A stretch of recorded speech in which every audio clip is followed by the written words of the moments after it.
ಇನ್ನು ಮುಂದೆ ಅಂಗನವಾಡಿ ಮಕ್ಕಳಿಗೆ ಶಿವಭಾಗ್ಯ, ಬಟ್ಟೆ ಭಾಗ್ಯ.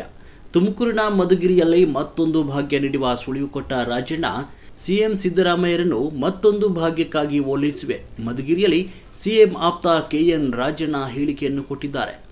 ಚಿಕ್ಕಮಾಲೂರು ಗ್ರಾಮದಲ್ಲಿ ಅಭಿವೃದ್ಧಿ ಕಾಮಗಾರಿಗಳ ಉದ್ಘಾಟಿಸಿದ ಮಾಜಿ ಸಚಿವ ಕೆಎನ್ ರಾಜಣ್ಣ, ಕೊಡಗೇನಹಳ್ಳಿ ರೈತರಿಗೆ 40 ಕೋಟಿ ಸಾಲ ಕೊಟ್ಟಿದ್ದೇನೆ.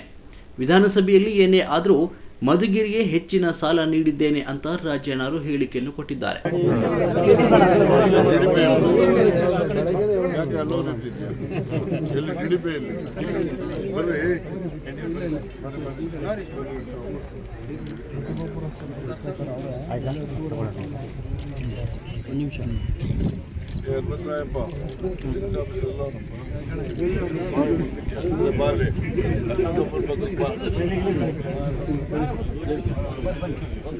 $54 ಲಕ್ಷ ಮಕ್ಕಳಿಗೆ 54 ಕೋಟಿ ಹಣ ಕೊಡಿಸಿದಂಥದ್ದು ಬಜೆಟ್.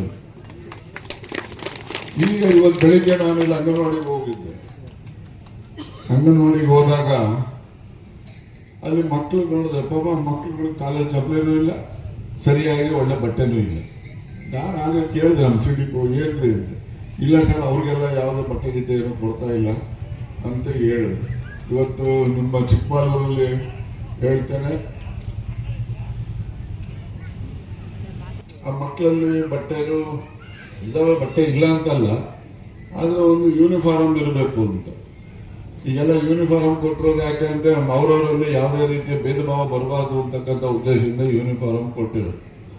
ಈಗ ಯೂನಿಫಾರ್ಮ್ಗಳು ಅವ್ರಿಗೆ ಕೊಟ್ಟಿಲ್ಲ ಅಂತ ಹೇಳಿದಾಗ ನಾನು ನಮ್ಮ ತಾಲೂಕು, ನಮ್ಮ ಕ್ಷೇತ್ರದಲ್ಲಿ ನಾನು ತತ್ಕ್ಷಣದಲ್ಲಿ ವ್ಯವಸ್ಥೆ ಮಾಡೋಣ ಅಂತೇಳಿ ನಾನು ಎಸ್ ಸಿ ಅವ್ರು ಮಾತಾಡಿದ್ದೀವಿ. ಅವ್ರಿಗೆ ಶೂನು ಕೊಡಬೇಕು ಅಂತಕ್ಕಂಥದ್ದು ಮಾತಾಡಿದ್ದೀವಿ. ಈಗ ಬಜೆಟ್ ತಯಾರು ಮಾಡೋ ಸಂದರ್ಭದಲ್ಲಿ ಮುಖ್ಯಮಂತ್ರಿಗಳ ಮೇಲೆ ಒತ್ತಡ ತಂದು ಅಂಗನವಾಡಿ ಮಕ್ಕಳಿಗೂ ಕೂಡ ಯೂನಿಫಾರ್ಮು ಮತ್ತು ಅವರಿಗೆ ಬೇಕಾದಂಥ ಪಾದರಕ್ಷೆಗಳನ್ನು ಒದಗಿಸೋದಕ್ಕೆ ನಮ್ಮ ಸರ್ಕಾರದ ಮೇಲೆ ಒತ್ತಡ ತಂದು ಅದನ್ನು ಮಾಡಿಸ್ತೀನಿ ಅಂತ ವಿಶ್ವಾಸ ನನಗಿದೆ. ಅದೇನಾದ್ರು ತಡ ಆದರೆ ನಮ್ಮ ಕ್ಷೇತ್ರದಲ್ಲಾದ್ರೂ ತತ್ಕ್ಷಣ ನಾವು ಬೇರೆ ಯಾವುದೇ ಒಂದು ಹಣ ಕ್ರೋಢೀಕರಿಸಿ ನಾವು ಅದನ್ನು ಮಾಡಿಸೋಣ ಅಂತಕ್ಕಂಥ ಮಾತನ್ನು ಈ ಸಂದರ್ಭದಲ್ಲಿ ಹೇಳಲಿಕ್ಕೆ ಬಯಸ್ತೀನಿ.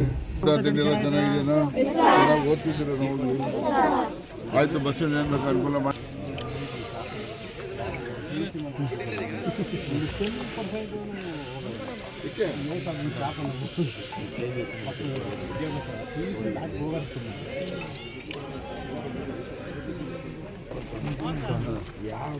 ಹೇಳಿ ರಾಜಣ್ಣ ಅವ್ರಿಗೆ ಹೇಳಿದ್ದೆ, ಅವರು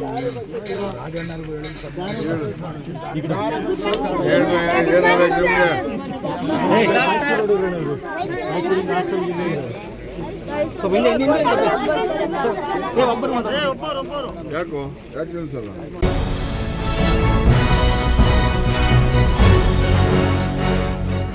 ನಿರ್ಭೀತಿ, ನಿಷ್ಪಕ್ಷಪಾತ, ನಿಖರವಾದ ಸುದ್ದಿಗಳಿಗಾಗಿ ನೀವು ನೋಡ್ತಾ ಇರಿ ಯುಕೆ ಟಿವಿ ಕರ್ನಾಟಕ. ಇದು ನಿಮ್ಮ ಧ್ವನಿ. ಇನ್ನು ಹೆಚ್ಚಿನ ಸುದ್ದಿಗಳಿಗಾಗಿ ನಮ್ಮ ಚಾನೆಲ್ ಅನ್ನ ಲೈಕ್ ಮಾಡಿ, ಸಬ್ಸ್ಕ್ರೈಬ್ ಮಾಡಿ, ಪಕ್ಕದಲ್ಲಿ ಇರುವ ಬೆಲ್ ಐಕಾನ್ ಪ್ರೆಸ್ ಮಾಡಿ. ಧನ್ಯವಾದಗಳು.